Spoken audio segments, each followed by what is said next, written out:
আসসালামু আলাইকুম ওরহমতুল্লাহি ওবরকাতু। আউযু বিল্লাহি মিনাশ শাইতানির রাজিম। বিসমিল্লাহির রহমানির রহিম। ফাকাসাউনা ইযামা লাহমা। আল্লাহ বলেন, মানুষের শুক্র কীট থেকে মাতৃগর্ভে আমি তাদেরকে এই শুক্রকীট থেকে আমি রক্তপিণ্ডে পরিণত করি, রক্তপিণ্ড থেকে গোশতপিণ্ডে পরিণত করি, গোশতপিণ্ড থেকে আমি একটা বডি স্ট্রাকচার তৈরি করি। ফাঁকা সাউনা ইদমা লাহমা। এই বডি স্ট্রাকচারটাকে আমি চামড়া দিয়ে, রগ দিয়ে, গোশত দিয়ে, সাউনা ইদমা লাহমা আমি আবৃত করে দেই, ঢেকে দেই।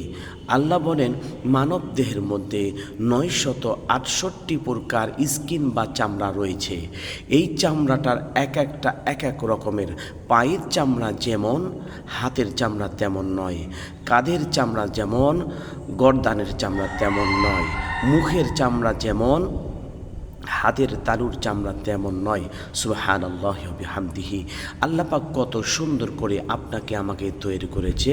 আল্লাহর শুকরিয়া আদায় করতে করতে আমরা শেষ করতে পারবো না।